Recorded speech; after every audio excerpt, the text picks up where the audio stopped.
एजेंडे में कराची को खास अहमियत दी। इसीलिए हुकूमत में आते ही तहरीक इंसाफ ने कराची को काबीना ने बड़ा फैसला कर लिया। कराची की तरक्की के लिए एक कमेटी कायम कर दी।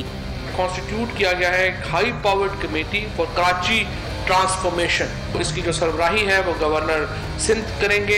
एक कंस्ट्रक्शन कंपनी है वहाँ पर KDCL, वो फेडरेशन की जो है वो कंस्ट्रक्शन कंपनी है, उसको रीवैम्प करने का फैसला किया गया है। और हमने ये फैसला किया है कि उसको हम पूरी तरह इन्वॉल्व करेंगे कराची के तरक्याती कामों में। कराची के जो इस वक्त सिचुएशन है वहाँ पर जो फंड्स जा रहे हैं उसके बारे में शिकायत है कि सही नहीं लग रहे हैं। वफाक की तरफ से जो पैसा गया है वो भी वहाँ पर सही खर्च नहीं हुआ।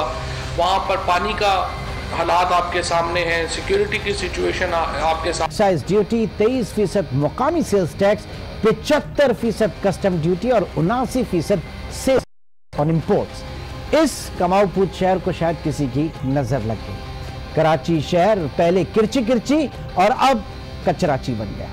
मैं हूं इमरान सुल्तान और आप देख रहे हैं प्रोग्राम तब्दीली का सफर 100 डेज एजेंडा। नाज़रीन, वफाकी हुकूमत ने कराची को ओन करने का फैसला किया है। ऐसे फैसले हमने देखा कि माजी में भी बहुत मर्तबा हुए, लेकिन इस शहर को कोई बड़े ऐलान सिर्फ तक और उनके ऐलानात की हद तक ही रहते हैं, लेकिन इस शहर को वो अटेंशन और वो चीजें, उसका जो हक है वो नहीं मिल पाता। कराची के लिए बनाई जाने वाली वफाक की कमेटी को सूबाई हुकूमत के काम में मदाखलत करार दे रही है। ऐसे में जब वफाक और सिंध एक दूसरे के आमने सामने होंगे तो शहर कराची कैसे तरक्की करेगा, यह है आज का बुनियादी सवाल। और इसी के ऊपर बात करने के लिए हमारे साथ मौजूद हैं कराची स्टूडियो में रफत सईद इस वक्त हमारे साथ मौजूद हैं, ब्यूरो चीफ कराची। इसके साथ रुकने सिंध असेंबली और secretary general PTI Sindh Haleem Adil Sheikh sahab भी टेलीफोन लाइन पे हमारे साथ मौजूद हैं। मुशीर इत्तलात सिंध मुर्तजा वहाब साहब, आप बहुत शुक्रिया मुर्तजा वहाब साहब, आज के इस प्रोग्राम में आप हमारे साथ शरीक गुफ्तगू हैं। और नाजरीन, कराची के इस अहम मसले पर आप भी हमारी आज के इस प्रोग्राम का हिस्सा बन सकते हैं। फोन उठाएं और कॉल मिलाएं और शामिल हो जाएं इस अहम डिस्कशन में। हमारा फोन नंबर इस वक्त स्क्रीन पर मौजूद है। सबसे पहले हलीम आदिल शेख साहब, आपसे हम जानना चाहेंगे कि उम्मीद की जा रही थी कि तहरीक इंसाफ की हुकूमत आएगी और बस कराची में दूध की नहरें बहना शुरू हो जाएंगी, लेकिन कराची के मामले पर भी वही हुआ जो इससे पहले हमने देखा कि मुल्क के दीगर मसाइल पर हो रहा है। एक कमेटी कायम कर दी गई। अगर कमेटी ही बनानी थी तो पहले दिन इतना इंतजार किया गया और अब तक कोई वर्किंग प्लान बज़ाहिर नजर नहीं आ रहा। तो तहरीक इंसाफ की असल में पॉलिसी है क्या इस वक्त कराची को लेकर? देखिए, मैं समझ रहा हूँ कि कराची को जो आपने किरची किरची कहा, फिर आपने कहा कि कचराची बन गया, तो ये कोई 2.5 महीने में नहीं हुआ। और सभी थे कराची के मालिक बने हुए थे, कराची की बात करते थे, कराची का मैंडेट भी बहुत सारे लोगों को मिलता था। पीपल्स पार्टी 10 साल से अभी और 21 साल तो अल्हम्दुलिल्लाह गवर्नमेंट में आते ही जब प्राइम मिनिस्टर साहब कराची तशरीफ लाए थे तो उस मीटिंग हुई थी, तो उसमें चीफ मिनिस्टर साहब भी थे, सब थे। उसी वक्त से एक सारा फीडबैक लिया गया था। और अब KIDCL Karachi infrastructure development company limited जो पहले से कायम थी, लेकिन बस वो कागजों में थी, कोई काम नहीं कर रही थी, अब उसको उसी कंपनी को एक्टिव करने का फैसला किया गया है। और बात यह है कि हम तो हाथ बटा रहे हैं ना, हम तो सिंध गवर्नमेंट का है, उनको तो पैसे मिल रहे होते हैं, उनको तो वफाक अपना तकरीबन 660 अरब का, तकरीबन कुछ ऊपर नीचे हो सकता है, उसका शेयर उनको मिल रहा है NFC अवार्ड में, इस बजट में सारा मौजूद है। लेकिन उन्होंने क्या किया? आज सब जिम्मेदार हैं, उन्होंने नीचे डिस्ट्रीब्यूट किया, नहीं कि NFC अवार्ड आ जाता है और उसके बाद क्या कहते, प्रोविंशियल फाइनेंस कमीशन नहीं आता, PFC नहीं आता, अपना नीचे डिवाइड नहीं करते चीजों को। तो अब अल्हम्दुलिल्लाह हम तो हिस्सा डाल रहे हैं, हम तो इनका हाथ बटा रहे हैं, सिंध गवर्नमेंट का, KMC का, DMCs का। चलिए रखते हैं, आप हाथ बटा रहे हैं। मुर्तजा वहाब साहब से हम ये जानना चाहेंगे, ये तो बड़ी बात है वहाब साहब कि एक अच्छा फैसला है कि वफाक वो कराची के हवाले से आपका हाथ बटाने के लिए आगे आया, खुसूसी तवज्जो इस वक्त कराची को देना चाहता है, फिर आप इसे सूबाई हुकूमत क्यों बना लेते हैं? बहुत शुक्रिया, आपने इस इम्पोर्टेंट इशू पर मुझे बात करने का मौका दिया। देखिए, हम सब आईन और कानून के ताबे हैं आईन पाकिस्तान में कहता है कि जो सूबाई मामलात हैं उसका चीफ एग्जीक्यूटिव जो वाला जो है वो चीफ मिनिस्टर होगा, वो गवर्नर नहीं होगा। गवर्नर एक महज सेरेमोनियल पोजीशन है। जो बुनियादी हुकूमती सारे काम होते हैं, डेवलपमेंट से रिलेटेड हो, इंफ्रास्ट्रक्चर, सब कुछ जो है आपको सिंध असेंबली को करना है, क्योंकि चीफ मिनिस्टर होते हैं। जो काबीना होती है उसका काम होता है करना। तो हम ये समझते हैं कि अगर तहरीक इंसाफ की हुकूमत, वफाकी हुकूमत सिंध के अंदर कोई डेवलपमेंट करना चाहती है तो सूबाई हुकूमत की मदद करे। सूबाई हुकूमत बार बार वफाक से अपने वसाइल मांग रही है, जो कि जायज हमारे वसाइल है। मिसाल मैं आपको दूं कि हम कहते हैं कि आईने पाकिस्तान के सूबे के अंदर गैस दरियाफ्त होगी। अब आपकी आवाज थोड़ी सी ब्रेक हो रही है मुर्तजा वहाब साहब। इस दौरान मैं ये जानना चाह रहा था, जाहिर है कि कराची कहता है कि 3 दिहाइयों से कराची में, सिंध में पीपल्स पार्टी की हुकूमत है और जाहिर है कि आपके पास इतने फंड्स उस तमाम अरसे में रहे होंगे। क्यों कराची के ऊपर तवज्जो नहीं दी गई? क्यों कराची जो है वो किरची हुआ और अब कचराची हो गया? हुकूमत में तो आप आज नहीं आए, आप तो कम से कम 30 साल से हुकूमत में है पीपल्स पार्टी। देखिए, एक तो ये भी मैं समझता हूँ थोड़ी ज्यादती हो जाती है कि एक तो बात करते हुए आप लोग रोक देते हैं और फिर उसके बाद आप फैक्ट भी गलत बयान करते हैं।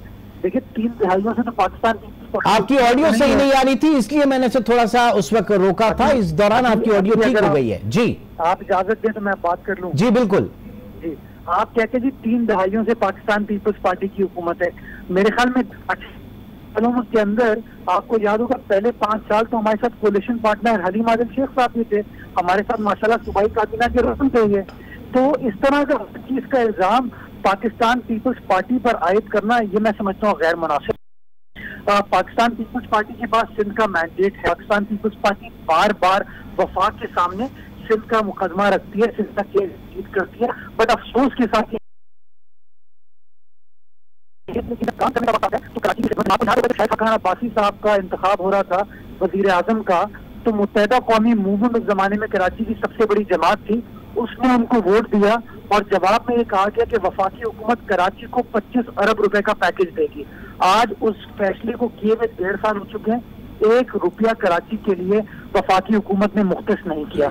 उसके बाद अभी 25 जुलाई की इलेक्शन पे आ गए, इतने ज्यादा वोट पाकिस्तान तहरीक इंसाफ को कराची से मिल गए, इतने बड़े बड़े वादे किए उन्होंने कराची की आवाम के साथ।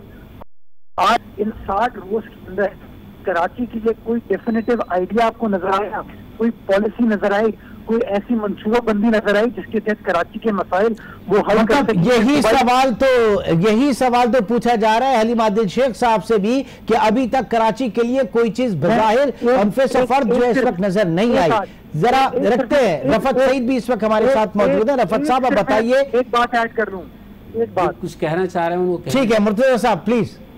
मैं सिर्फ एक छोटी सी मिसाल दूं कि पाकिस्तान पीपल्स पार्टी की सिंध हुकूमत पिछले 2 साल से वफाक को रिक्वेस्ट कर रही है कि कराची एक कॉस्मोपॉलिटन, जिसके अंदर पाकिस्तान का हर कौमियत का रहने वाला बंदा कराची शहर के अंदर रहता है, तो कराची को इजाफी पानी दिया जाए, 650 मिलियन गैलन पानी। ये रिक्वेस्ट 2 साल से वफाक के सामने पेंडिंग है। ना मुस्लिम लीग नवाज की हुकूमत को एक्सेप्ट किया, और अब जब इमरान खान साहब की गवर्नमेंट बनी तो वजीर आला मुराद अली शाह बड़े खुश हुए कि शायद इनको कराची की तकलीफ होगा और हमारी उस रिक्वेस्ट ये काम धरेंगे और हमारे उस काम को हल कर देंगे। हमारी काउंसिल ऑफ कॉमन इंटरेस्ट की मीटिंग में बहुत उम्मीद के साथ इस्लामाबाद गए कि शायद कराची वालों का ये मसला हल हो जाएगा, लेकिन अगेन वजीर आजम ने, काउंसिल ऑफ कॉमन इंटरेस्ट ने उस बात पर सिंध हुकूमत के इस प्रपोजल को एक्सेप्ट नहीं किया। तो मैं समझता हूँ कि वफाकी हुकूमत को कोशिश ये करनी चाहिए कि सिंध हुकूमत जो जो इनिशिएटिव ले रही है उसमें हमारी मदद करे, ताकि हम बेहतर तरीके से कराची की आवाम को रिलीफ दे सकें, कराची की खिदमत कर सकें। ठीक। अब जरा रखते हैं इस चीज को। रफत सईद, ब्यूरो चीफ कराची भी। कराची एक बार फिर 2 हाथियों के दरमियान फिस तो नहीं जाएगा? दोनों से जो गुफ्तगू आपने की, दोनों ही मेरे बहुत करीबी जानने वाले हैं, दोनों बिल्कुल भाइयों की तरह से हैं, इसलिए अब मेरे लिए बड़ा मुश्किल हो रहा है कि मैं इन दोनों की बातों में से दरमियान की बात कहाँ से निकालूं। तो मैं ये कहूँगा कि वफाक ने हमेशा कराची के साथ सोतेलेपन का सलूक किया है, वादे बड़े बड़े किए हैं। जब सियासी ज़रूरत होती है, चाहे वो MQM हो चाहे कोई भी जमात हो, उससे अगर ज़रूरत होती है तो वादे वईद किए जाते हैं, लेकिन उससे पूरा नहीं किया जाता। हाँ, दूसरी बात जो हलीम आदिल शेख साहब ने की थी, तो जो जिस कंपनी का नाम ले रहे हैं, मेरे ख्याल में खासे अरसे से बन रही है, और हमारे दफ्तर के ही सामने जो ग्रीन लाइन मंसूबा है वो इसी कंपनी काम PIDCL जो कहा है वो कराई थी, लेकिन यह है कि अब वो काम मुकम्मल अब शायद इस दौर में आकर मुकम्मल हो सकेगा, लिहाजा वो काम कर रही। तो फिर आपकी हुकूमत ने खुद एतमाद किया है, इस जो सरबराह के तौर पर कमिश्नर कराची को ही आपने वो सौंपा है कि वही तमाम चीज़ों की निगरानी करेंगे। तो बहरहाल ये आपने एक एतमाद उसी पुराने आदमी कमिश्नर कराची भी। अब बात आ जाती है, आपने इन दोनों ने जो बातें की हैं कि कराची के साथ क्या हो रहा है क्या नहीं हो रहा, तो मैं कहूँगा कि माजी में कराची से जो वादे किए गए, अगर उसे ये पूरा थोड़ा सा भी पूरा कर तो एक उम्मीद हो चली थी कि सिंध में पीपल्स पार्टी की हुकूमत बनी है तो दोनों मिलकर चलेंगे। पहली मुलाकात हुई, उसमें भी हमें लगा कि मुराद अली शाह में और वो आगे लेके मामलात को चलेंगे। उन्होंने कोई महाजाराई की कैफियत नहीं सामने आई, लेकिन हमें उस वक्त भी लग रहा था कि जब वफाक आकर सूबे के मामलात में मुदाखलत करे ऐसा बयान आएगा तो यकीनन जवाब सिंध हुकूमत की तरफ से भी आया, और बिल्कुल कल वैसा ही हुआ जैसा वजीर इत्तलात फवाद चौधरी ने जब ये बयान दिया NFC अवार्ड के, सिंध ने उसे अपने सूबाई मामलात में जो समझा, और फिर मुर्तज़ा वहाब साहब का बयान भी सामने आया, फिर वफाक की तरफ से बयान भी आया। अगर यही बयानबाजी होती रही, यही झगड़ा चलता रहा, तो मेरे ख्याल में कराची की किस्मत नहीं तब्दील होगी।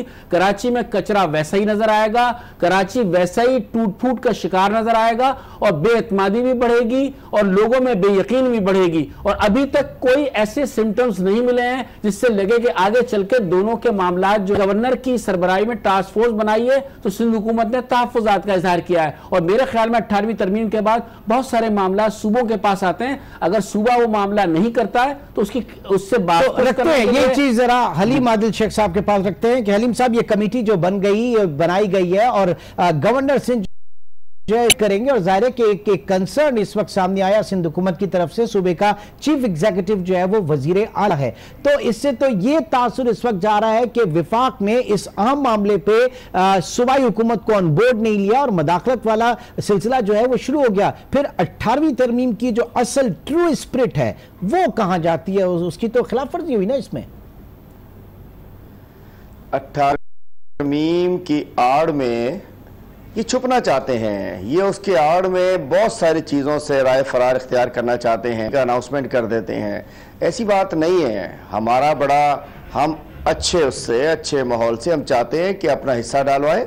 इनको तो मिल रहा है ना NFC अवार्ड में, इनको जो उनके पैसे मिल रहे हैं बिलियंस ऑफ रुपीस इनको हर डिपार्टमेंट के लिए इन्होंने मुख्तस किए हुए हैं। लोकल गवर्नमेंट का इनका आपने हाल देख ही लिया है कि आज भी गटर सिस्टम तबाह है, लोग पूरा शहर कराची पानी कर रहा है, पानी मिल नहीं रहा है, वाटर बोर्ड रिस्पॉन्ड करने को तैयार नहीं है। सॉलिड वेस्ट इन्होंने चाइनीज कंपनी को दे दिया है, वो कहते हैं इस जिले का हमारे पास ठेका है, इस जिले का ठेका नहीं है, यहाँ की जिम्मेदारी है, यहाँ की जिम्मेदारी नहीं है।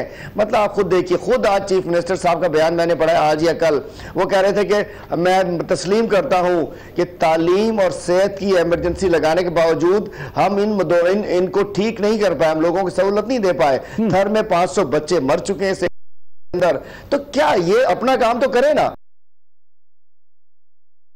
इंफ्रास्ट्रक्चर डेवलपमेंट कंपनी लिमिटेड भी आएगी, और जो कराची के समय अंदरूनी सिंध के दीगर है वहां भी जो मामला हैं बहुत सारे, इंशाल्लाह उसके अंदर भी अपना हिस्सा डालेंगे इंशाल्लाह उसके अंदर। अच्छा, ठीक मुर्तजा वहाब साहब पीछे जा रहा है। नहीं जरा मेरी बात इमरान पूरी बात होने दीजिए, मेरी पूरी बात होने दीजिए। अच्छा जी, पहले भी आपने मुझे मौका फरमाइए। मैं बात यह कि ये गलत बात है, कोई किसी में अभी तो देखिए हमारे पास सेक्शन 249 के तहत इंशाल्लाह बहुत सारे इख्तियार होंगे अवाम को सर्व करने के लिए, अवाम को फैसिलिटेट करने के लिए। आप नाकाम हो चुके हैं, इनकी हुकूमत का आपने हशर देख लिया इनका। आज भी तीसरा चौथा पांचवा मिनिस्टर बेचारा वो अपनी काम छोड़ के दूसरी जानिब हाई कोर्ट और सेशन कोर्ट और नैब कोर्ट की चक्कर लगा रहा होता है। मुर्तज़ा वहाब तो एक शरीफ आदमी है, मैं तो कहता हूं बेचारे को किधर फंसा दी, भर्ती करने मेरिट बगैर टेस्ट के, बगैर सिंध पब्लिक सर्विस कमीशन के, बगैर NTS के।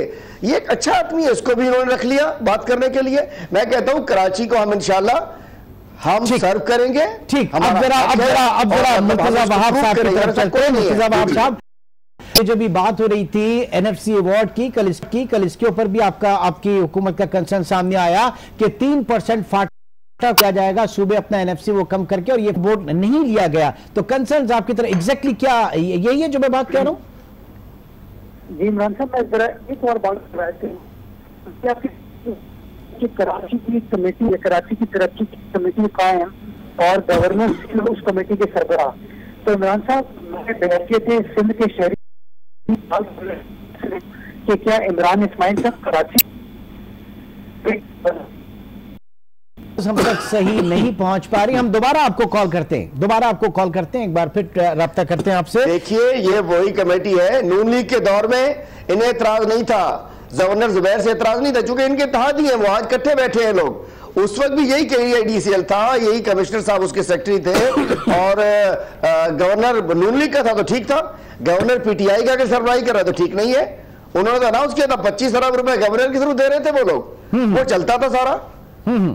बात होती है दोबारा तो जरूर पूछेंगे। आपका बड़ा वैलिड इस वक्त जो है कंसर्न सामने आया। नाउ किस डायरेक्शन में अब तक हम जा रहे हैं, कितना रैपिडली आप कराची को जो है वो न सिर्फ ओन करने के बाद हम तब्दीली अभी तक उस तरह नहीं देख पाए। लेकिन हलीम साहब एक बार फिर मुर्तजा साहब हमारे साथ मौजूद हैं। जी मुर्तजा आप साहब फरमाइए। जी इमरान साहब, मैं गुजारिश ये कर रहा था कि मैं बड़ा एहतराम करता हूँ वज़ीर आज़म पाकिस्तान का। वज़ीर आज़म पूरे पाकिस्तान के वज़ीर आज़म है ना, तो अगर उनको कमेटी बनानी है तरक्की के लिए तो फिर गवर्नर सिंध पूरे सूबे के गवर्नर हैं, तो पूरे सिंध की बात कर रहे थे। ये कराची स्पेसिफिक क्यों बात कर रहे हैं, ये क्यों? जी मुर्तजा भाई आ रही है, इसके पीछे वो भी आ रही है। जी बिल्कुल। तो मैं गुजारिश ये कर रहा हूँ, मुतासिबाना रवैया है। मैं समझता हूँ बार बार पाकिस्तान पीपल्स पार्टी से इनका जो गुजरा है वो है ये कि पाकिस्तान पीपल्स पार्टी पूरे सिंध के हुकूक की बात करती है। लेकिन आप इसका भी जवाब दें मुर्तजा साहब। इस वक्त हलीम साहब ये कह रहे हैं कि जब गवर्नर मोहम्मद जुबैर थे, नून लीग का गवर्नर था, तो यही KIDCL थी, यही प्रोजेक्ट्स थे, यही इख्तियारात और वो सारी चीजें उनको दी गई थी। उस वक्त आपको एतराज नहीं था क्योंकि नहीं, उस वक्त भी एतराज था। हम बार बार ये कि ग्रीन लाइन का मंसूबा करवाएंगे तो और हो सकेगा। उन्होंने हमारी बात नहीं सुनी, उन्होंने KIDC कंपनी को वफाक के कंट्रोल में रखा। आज आपके सामने है कि पूरे 5 साल गुजर जाने के बाद भी वो प्रोजेक्ट कंप्लीट नहीं हो पाया। तो मैं समझता हूँ कि ये इस बात की अक्कासी है। बसेस कितने ले आए आप? 10,000 लाने थी, 2 बसेस आई आखिर में। अच्छा मैं इसका जवाब देता हूँ। अब हलीम साहब मेरे भाई हैं, बट अनफॉर्चुनेटली जो हकायक है उनसे बहुत दूर है, बहुत दूर है। अगर हम वो बसेस ले आते, ग्रीन तैयार ही नहीं हुई अभी, तो हम बसों को क्या सड़क पे खड़ा करते, वो खराब होती, उसकी इंश्योरेंस की कॉस्ट होती है। एक न्यूट्रल राय लेते हैं ना। रफत सईद इस वक्त यहाँ पे हमारे साथ मौजूद है। इमरान साहब वो NFC वाली बात कर लूँ। Okay please. मैं NFC में जरा गुजारिश ये कर रहा था। देखिए पाकिस्तान का आइन ये कहता है, article 160 sub article 3 capital A, मैं PTI के वो जाके आइन पढ़ लें पहले। वो कहता है क्या आएगा तो जो पिछले NFC अवार्ड में सूबों के पैसे थे उसमें उसको इजाफी शेयर दिया जाएगा। तो जो प्रेजेंट आइन इस वक्त एग्जिस्ट करता है उस आइन के तहत ये हमारे शेयर को कम नहीं सकते, इनका काम है हमारे शेयर को बढ़ा के दें। तो मैं समझता हूँ एक ऐसी हुकूमत जो कि कहती है कि हम आइन पर बिलीव है, रूल ऑफ लॉ पर बिलीव करते हैं, तो उसको इस तरह की बात नहीं करनी चाहिए जो कि डायरेक्टली आइन के बरखिलाफ हो, आइन से सादिम हो। मैं तो ये कहूंगा कि ये आइन शिकनी के मुतरादिफ है। अगर आप कोई भी आइनी प्रोविजन को फॉलो नहीं करेंगे। हलीम आदिल शेख साहब रिस्पॉन्ड कीजिएगा, ये बहुत सीरियस बात है। दीजिए मुर्तजा भाई, आइन में मैं बैरिस्टर नहीं हूँ तो मैं आपको शायद वो सेक्शंस में जरूर बताऊंगा कि रियासत की जिम्मेदारी आम आदमी को उसने हुकूक का ख्याल रखना है, आम आदमी को रोजगार देना है, आम आदमी को एक सेहतमंद जिंदगी देनी है, आम आदमी को साफ पानी देना है, जो आप सिंध में देने में नाकाम हो चुके हैं। अच्छा आप नहीं, आपकी हुकूमत और वो सुप्रीम कोर्ट का कमीशन कह रहा है आप तो पानी गटर का फैला रहे हैं। 500 बच्चे आपके मर चुके हैं, सेहत में नाकाम हो गए, 6000 स्कूल बंद करें आप एजुकेशन में नाकाम हो गए, कराची के शहर रोड कचरा कुंडी बने हुए आप सफाई सुथराई में नाकाम हो गए। तो एक आम शहरी, एक आम पाकिस्तानी हकूक देना भी आइन में हमारी जिम्मेदारी है, फेडरल गवर्नमेंट की जिम्मेदारी है। तो आप सिर्फ सेक्शंस के अंदर, मुझे नहीं पता, लेकिन मैं समझता हूं कि रियासत पाकिस्तान की जिम्मेदारी है एक न्यूट्रल कॉल, एक न्यूट्रल कॉल की जो बेसिक सहूलियात है उसको देना। आप नाकाम हो गए, हम देंगे, मैं आप फेल हो गए, पूरा करेंगे। हलीम साहब एक रफत से जरा सुन लेते हैं ना। दोनों कराची शहर के रहने वाले हैं, दोनों को शहर का मफाद अजीज है, चाहे वो तहरीक इंसाफ में है, ये पीपल्स पार्टी में है, दोनों को मिलकर इस मसले को हल करना चाहिए। अब इस बुनियादी चीज को देखने के बाद और सुनने के बाद अंदाजा ये होता है कि आगे चलकर मामला किस तरीके से चलेंगे। यानी वो मुकम्मल नुमाइंदगी कर रहे हैं वफाकी हुकूमत की भी, तहरीक इंसाफ की भी, और ये पीपल्स पार्टी की और वजीर आला सिंध की। तो मेरे ख्याल में इस तरीके से मामला दुरुस्त सिमत में नहीं जाएंगे। जो ड्यू शेयर जिसका है, जो जिसके पास इख्तियार है, वो उसको करना चाहिए। और जैसा आपने कहा कि NFC अवार्ड के हवाले से एक बात आई, तो मेरे ख्याल में वफाक अगर एतमाद में लेकर बहुत सारी चीजें करता तो मुराद अली शाह खासे समझदार आदमी है, उन्हें भी अब उनको 5 साल का अरसा मिला है, उनसे भी पूछा जाएगा। पहले वो 2 साल के लिए सिर्फ थे, लेकिन अब और बात मुर्तजा वहाब की किसी कि पूरे सिंध की बात करें, पूरे ये लगा आने वाले दिनों में ऐसा ना हो कि फिर दूसरे ही मामला यहाँ पे भी शुरू हो जाएं। ठीक है, आगे आने वाले दिनों में क्या मामला जा सकते हैं, किस सिमत में जा सकते हैं, और जाहिर है कि असल मकसद है इस सर्व करना। क्या ये सही डायरेक्शन है या नहीं, इसका अंदाजा हम करने जाएंगे एक छोटे से ब्रेक के बाद।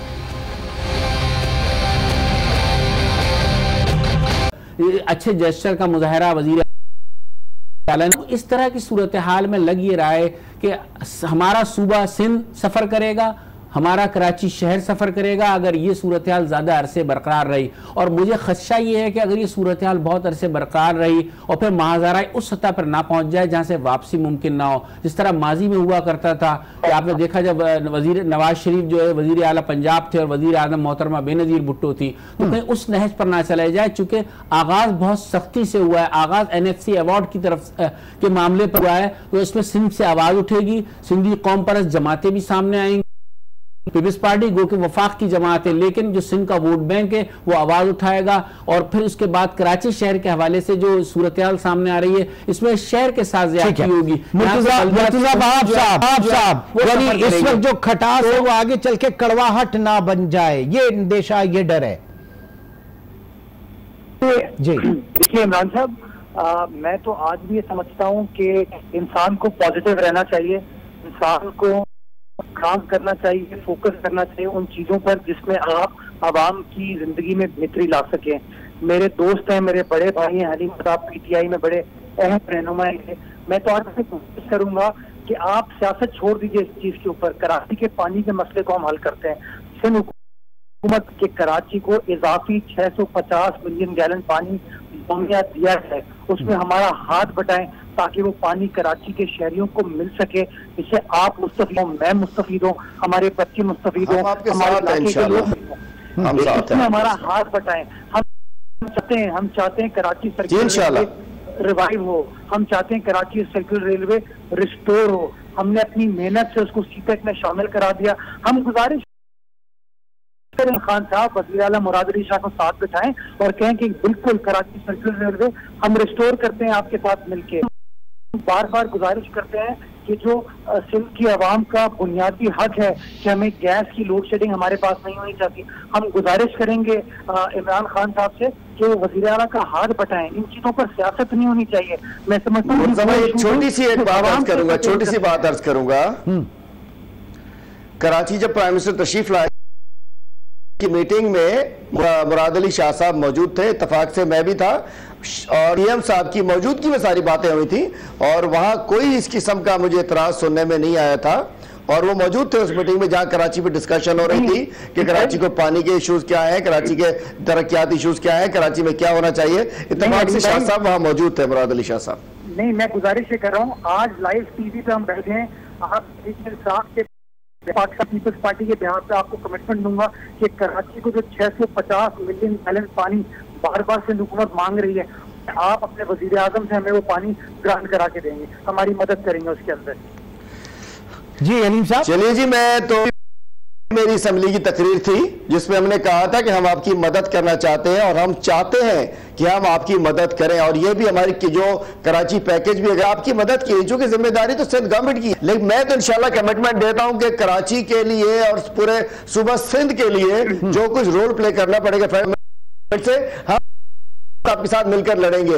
लेकिन मैं आपसे भी रिक्वेस्ट करता हूं कि खुदा के लिए आप भी हमें कमिटमेंट दें, आप एक अच्छे आदमी हैं कि आला से कहेंगे कि फिर कचरा उठवाएं, अपनी जिम्मेदारियां पूरी करें, छत्तर में बच्चों का मरना रुकवाएं, स्कूलों को खुलवाएं, कराची में जो पानी नहीं मिल रहा, लोग प्यासे हैं, बाहर आइडियल सिचुएशन नहीं बन पा रही है, कराची को पानी दिलाएं, कराची को बस ठीक कराएं। हम आपके आप भी रिक्वेस्ट करते हैं, बाकी मैं साथ हूं आपके। देखिए इमरान, मैं इसमें कुछ कहूंगा, मैं कहूंगा कि अगर चीजें एक दूसरे से मशरूत की जाएंगी तो मेरे ख्याल में मसले हल कभी भी नहीं होंगे, और कराची पहले ही मैं तो इंटरनेशनल सपोर्ट की बात कर रहा हूं। हाँ, मैं वही बात अभी तक तो अलीम साहब, अभी तक तो बहुत बड़ी तब्दीली में आ जानी चाहिए थी। कचरा का बहुत बड़ा मसला है भाई, अब 10 साल में नहीं लाए, 2.5 महीने चाह रहे हैं भाई साहब, कुछ तो इंतजार कर लीजिए। 10 साल गवर्नमेंट है, 10 साल में पीपल पार्टी की गवर्नमेंट है भाई, मैं क्या कर सकते हैं? आप बिल्कुल दुरुस्त कह रहे हैं अलीम साहब, आपसे मैं 100% इत्तेफाक करता हूं, मगर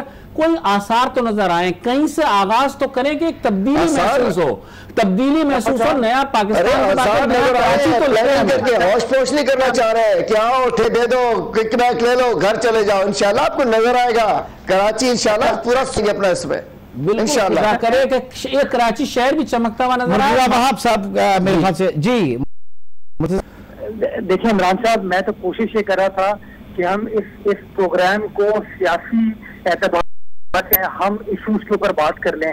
मैं चाहता तो मैं भी पीटीआई की जो सियासी मुनाफकत है उसके बारे में बात कर सकता था, मैं चाहता तो सियासी इनकॉम्पिटेंस है उसके ऊपर बात करता, यू टर्न्स के ऊपर बात करता, बट मैंने उसके ऊपर बात नहीं की। मैंने जानबूझकर कराची का केस लीड किया कि वफाक हमारी मदद करे, लेकिन इसके बावजूद हरीम भाई ने यही किया कि थर का इशू ले आए, वहां का इशू ले आए। भाई थर की जिसकी आप बात करते हैं उसने एन ब्लॉक पाकिस्तान पीपल्स पार्टी को वोट डाला है, पाकिस्तान पीपल्स पार्टी की परफॉर्मेंस से खुश हुई है तभी तो वोट डाला है। पूरे सिंध से अगर पाकिस्तान पीपल्स पार्टी जीत के आए थे तो हमारी परफॉर्मेंस। अच्छा मुर्तजा साहब, मैं एक बात आपसे पूछना चाहूंगा सर, वक्त की कमी देखिए, मैं चाहूंगा कि जैसे अभी कल प्राइम मिनिस्टर ने कहा कि जो 15 नवंबर से गन्ने की क्रशिंग होगी, तो फिर हुकूमत के तहफुजात है उसमें, तो क्या आप उसमें शामिल नहीं है? 15 नवंबर से आप नहीं करवाएंगे? अच्छा देखिए अपना इमरान साहब, 18वीं तरमीम के वो इवॉल्व हो चुका है, वो लोगों के पास आ चुका है। वज़ीर आज़म को इस बात को समझना चाहिए कि पाकिस्तान के वो वज़ीर आज़म तो हैं, लेकिन 18वीं तरमीम के इन यूनिट्स हैं, फैसला वज़ीर आज़म नहीं करता, उनका फैसला वज़ीर आला करता है, वहां की काबीना करती है। ये खान साहब को सोचना पड़ेगा कि जिस तरह वो पंजाब के फौजदार साहब के बिहाफ पे फैसला कर रहे हैं, उस तरह के वो फैसले सूबा सिंध में नहीं कर सकते हैं। सूबा सिंध में खुद मुख्तार इंडिपेंडेंट ऑटोनमस हुकूमत बैठी हुई है जो कि सिंध की तर्जुमानी कर रही है। तो प्लीज कोई भी फैसला, अगर कोई भी उनके पास आइडिया है सूबा सिंध के लिए, वो हमारी हुकूमत के इस फैसले को हमारे ऊपर वो इम्पोज नहीं कर सकते। ठीक है, जरा हलीम साहब से इसी के ऊपर जाऊंगा कि हलीम साहब चीजें शेयर करें, फैसले शेयर करें, इम्पोज ना करें, 18वीं आईनी तरमीम जो है उसको कॉम्प्रोमाइज ना करें। ये चीज देखिए बात यह है कि शुगर मिल्स का इशू पिछले साल आपने देखा क्रशिंग में क्या हुआ है, आबादगार और हारी तबाह हो गया है, और शुगर इसका क्रशिंग का फैसला तो सिंध गवर्नमेंट नहीं कर सकती, वो तो आपको पता है अनवर मजीद साहब करते हैं, और क्यों करते हैं उसका मैं अब क्या कहूं, मुर्तजा भाई हमारे भाई नाराज हो जाएंगे। बात है शुगर मिल का मतलब ये आबादगारों को हम तबाह होता नहीं देख सकते, हम इन हारियों के होते नहीं देख सकते। पिछले साल बेचारे सिंध का आबादगार तबाह हो गया है, और उसके बाद आपको पता है मैंने जो आपके सामने बैठा हूं, मैंने डंडे खाए, मैंने लॉकअप में गया इसी शुगर मिलें खुलवाने के लिए, हमने रैली निकाली, हमने प्रोटेस्ट किया हैदराबाद से कराची का, किसान बचाओ रैली निकाली, उसके बाद जाके शुगर मिलें चली थी। बनाउंस होता है 182 रुपए, देते हैं 130 रुपए, नहीं मिलता तो